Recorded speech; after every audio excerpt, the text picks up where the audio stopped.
Bonjour à tous, alors je vous retrouve aujourd'hui pour une seconde vidéo et cette fois-ci il ne sera pas question de loisirs créatifs, il sera question de livres. Donc ce sera pour un haul littéraire, je vais commencer avec un service presse que j'ai reçu des éditions L'Archipel que je remercie. Donc c'est Sans mon ombre d'Edmond Perminja aux éditions L'Archipel dans la collection Suspense. Donc ici en fait on va suivre Alice et Célia. Donc Alice et Célia sont sœurs jumelles. Alice a toujours nourri, on va dire, de la jalousie pour sa sœur Célia.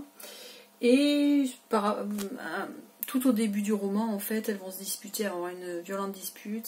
Alice va tuer Célia et elle va du coup en profiter pour lui prendre sa vie, en fait. Donc je vous mets la 4e de couverture derrière. Je vous mettrai le lien aussi pour que vous puissiez aller le lire peut-être plus facilement sur le site des éditions L'Archipel. Alors moi je l'ai quasiment fini, hein. Voilà. Donc là on est dans la peau en fait de la méchante entre guillemets, puisque bon, Alice a tué sa sœur et qu'on ne peut pas dire qu'elle ait beaucoup de remords à l'avoir fait. Par contre elle prend beaucoup de plaisir à prendre sa place dans sa vie.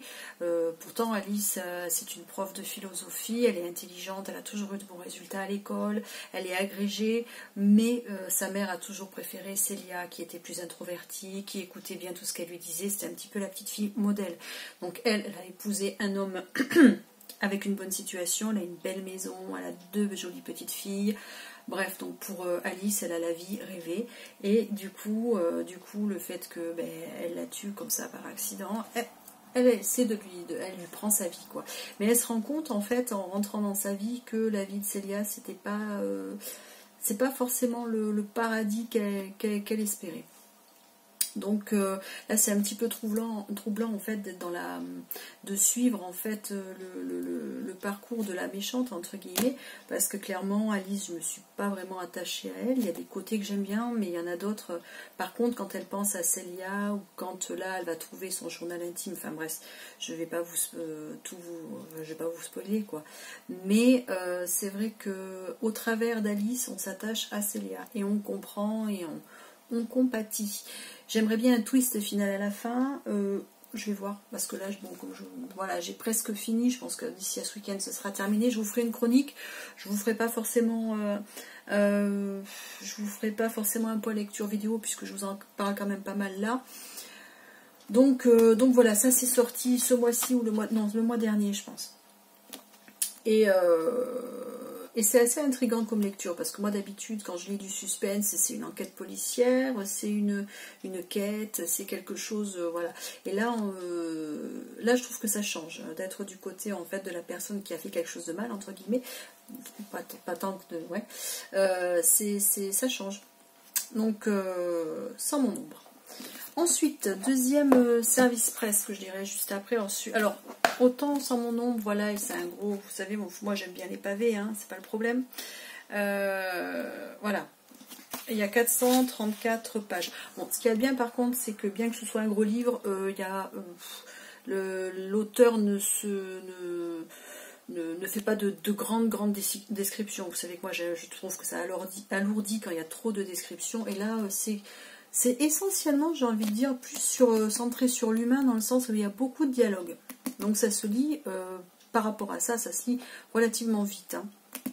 Donc voilà, donc plus de 400 pages. Ici, on a un petit roman de poche, collection Helios aux éditions Actu SF, que je remercie bien sûr pour ce service presse. Donc le dernier chant d'Orphée, et c'est de Robert Silverberg. Donc ici, c'est le mythe d'Orphée revisité par cet auteur. Donc moi comme j'aime beaucoup la mythologie, j'ai trouvé que c'était sympa. Et puis le fait de lire un livre court, je trouve ça sympa aussi, hein.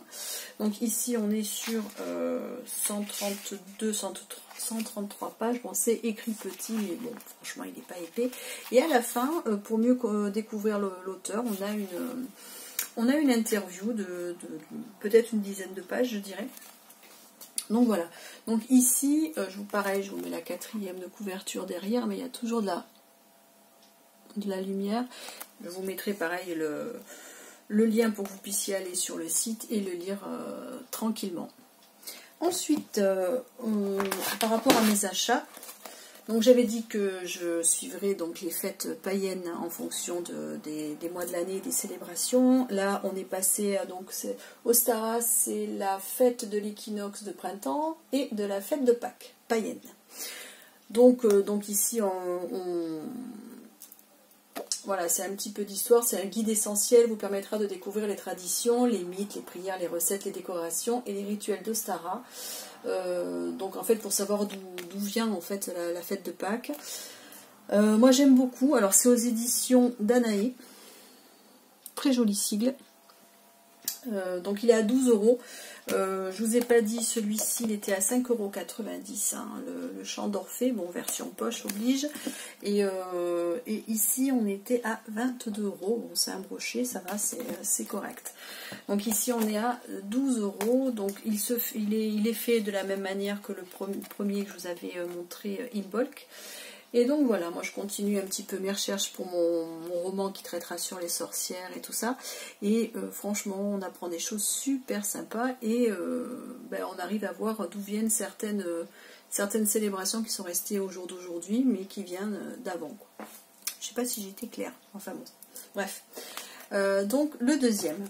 Ensuite, alors là j'ai pris au format EPUB, ce sont les Sœurs Carmine, ça fait longtemps que j'ai envie de lire.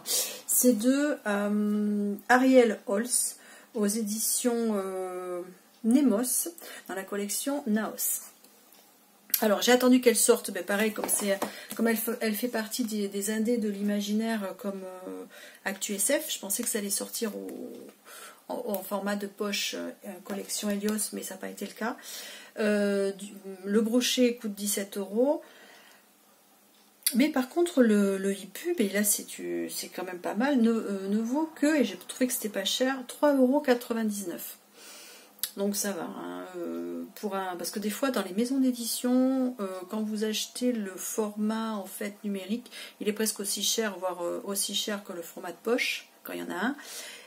Et des fois, il n'y a vraiment pas beaucoup d'écart entre le format numérique et le format brochet, quoi. Que là, bon, vraiment, entre 17 € et 3,99 €, ça vaut le coup. Donc je l'ai pris en numérique. S'il me plaît, et il n'y a pas de raison qu'il ne me plaise pas, je pense que je prendrai le tome 2, le tome 3. J'aurais bien aimé l'avoir dans ma bibliothèque. On verra. Ça dépendra si c'est un coup de cœur, je pense que le 2 et le 3, je le prendrai en format brochet, et plus tard, je me prendrai le 1 aussi. Voilà.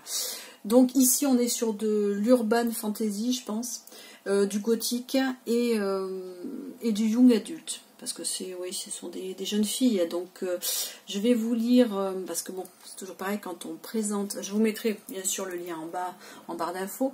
Je vais vous lire la 4e de couverture que j'ai sur l'ordinateur. Alors, Mériver Carmine est ce qu'on appelle dans la ville de Grisaille une monte en l'air, un oiseau de nuit qui court les toits et les appartements bourgeois pour gagner sa vie et celle de ses sœurs, Dolorine et Tristabelle. Fauchées comme les blés, les sœurs Carmine orphelines partagent une vieille bicoque près de la falaise, à l'écart de la ville où les mœurs sont plus que douteuses. On s'y assassine allègrement, on s'encanaille goulûment, et 8 familles nanties luttent en sous-marin pour le trône. Il faut dire que Grisaille a le chic pour rassembler les coquins, et derrière les portes cossues des manoirs, loin des faubourgs crasseux et des ruelles coupe-gorge, vampires, nécromanciens et maîtres du feu s'affrontent. Dans ce tumulte, les Carmines tentent de tirer leur épingle du jeu. Bon, bref, donc ça englobe bien ce que j'aime on va dire dans le gothique, voire dans le fantastique ou dans le fantasy. Donc je vous ferai un retour. Jusqu'à présent j'ai lu que du bien de ces romans, donc j'espère que je monte pas du coup la barre trop haut par rapport à ce que moi j'en attends, mais bon. Donc voilà, c'était tout pour mon petit haul. Donc bien sûr, chronique, point lecture, on verra. Je vous souhaite une bonne fin de journée. Je fais un coucou, alors je l'ai fait sur mon haul loisirs créatifs, je le fais aussi ici, hein, puisque je vous ai présenté des livres sur Game of Thrones. Aujourd'hui c'est la sortie de la 8e saison. Bon, moi j'ai vu l'épisode 1, j'ai adoré, je vous en dis pas plus, je vous souhaite un bon visionnage si vous regardez ce soir, et j'espère que si vous l'avez vu, vous l'avez autant apprécié que moi, et je vous dis à bientôt. Bonne soirée.